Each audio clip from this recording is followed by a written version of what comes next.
안녕하세요. 보험금 청구를 하면 불이익이 있다. 이런 자극적인 유튜브 제목들이 참 많이 있는데요. 결론부터 바로 말씀드리면 보험금 청구를 하면 내가 병원에서 치료받은 이력을 모든 보험사들이 전산에 등록되어 볼 수 있고 이로 인해서 보험 가입 시에 문제가 될 수도 있습니다. 예를 들어서 이런 경우죠. 제 실제 고객님의 사례를 예로 들어서 설명을 드려볼게요. 15개월 전에 넘어지면서 허리가 좀 아파서 물리치료를 4번 받으셨습니다. 이때 청구해서 받은 돈이 4일 통원 합산해서 16,000원 정도 받으셨더라고요. 하루당 4,000원꼴로 보상을 받으셨는데 이분이 실비만 있어서 다른 보험도 가입을 알아보려고 저한테 연락을 주셨고 심사를 봤을 때 결과가 어떻게 나왔을까요? 심사라는 건 보험회사에 내가 병원에 다닌 이력, 즉 고지사항을 입력하고 보험회사에서 가입을 허락할지 아니면 거절할지 이런 것들을 확인하는 거 말하는데요. 3개월 이내 병원 다녀온 것, 1년 이내 의사로부터 검사받은 것, 5년 이내 입원, 수술, 7번 이상 치료, 30일 이상 약 처방이 있으면 알려야 합니다. 이분은 이 중에 포함되는 게 없으니까 입력을 안 하고 심사를 올렸는데 그때 하루에 4,000원씩 받은 이력으로 인해서 허리에 대해서 평생 동안 보상이 안 되는 조건으로 가입을 해야 했습니다. 이렇게 어느 부위나 특정 질병에 대해서 일정 기간 보상을 안 해주는 것을 부담부라고 하는데요. 이분은 허리에 대해서 평생 부담부 설정이 된 거죠. 그럼 두 번째 분은 다른 고객님은 더 억울한 사례인데요. 자신이 직접 요청해서 받는 건강검진은 실비에서 보상이 안 됩니다.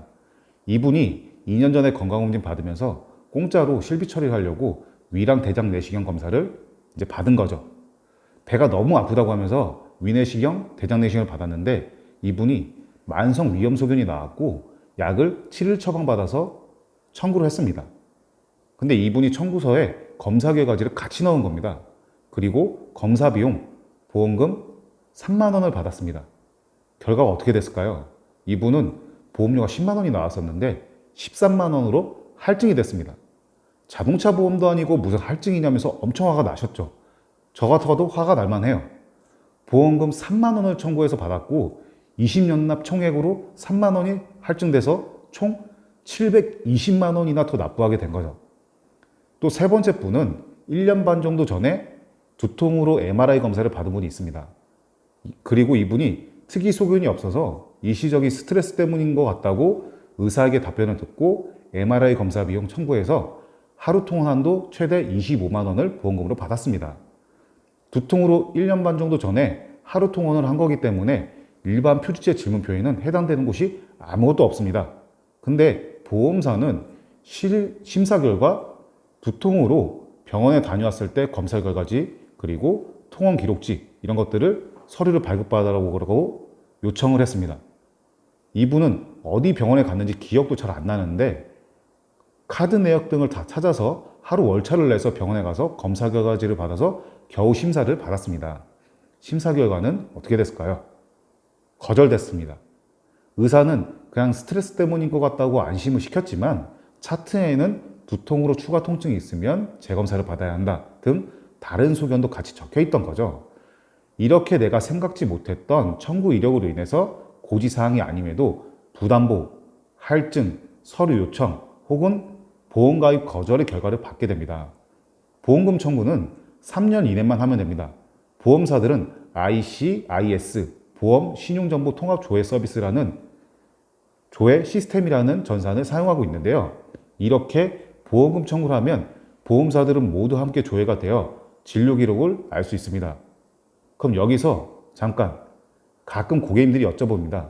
어차피 내가 병원 다닌 거 거기서 다 조회되니까 조회해 주세요. 안 됩니다. 보험사는 보험금 청구된 내역만 알 뿐 고객님들이 병원에 다녀온 것은 개인정보이기 때문에 알 수가 없습니다. 그렇다고 병력을 보험사에 알리지 말아야 할까요? 아닙니다. 보험사 질문표에 있는 이 내용에 보험금 청구한 것 외에도 다 정확하게 입력을 해야 됩니다. 만약 그렇지 않을 경우에는 보험금 지급이 거절되거나 보험이 해지될 수도 있기 때문입니다. 그럼 위의 모든 사항을 봤을 때 보험 청구를 해야 할까요? 말아야 할까요? 보험을 가입하는 목적은 내가 진료받은 치료비를 환급받기 위해서잖아요. 만약 보험 리모델링이나 추가로 보험 가입을 하시는 경우가 아니라면 보험을 유지를 하시고 만약에 리모델링이나 이런 작업을 진행 중이시라면 보험금 청구를 좀 미루시는 것도 합리적인 방법입니다.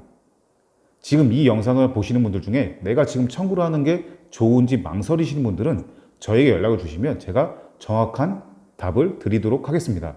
영상이 도움이 되셨다면 구독, 좋아요 부탁드립니다.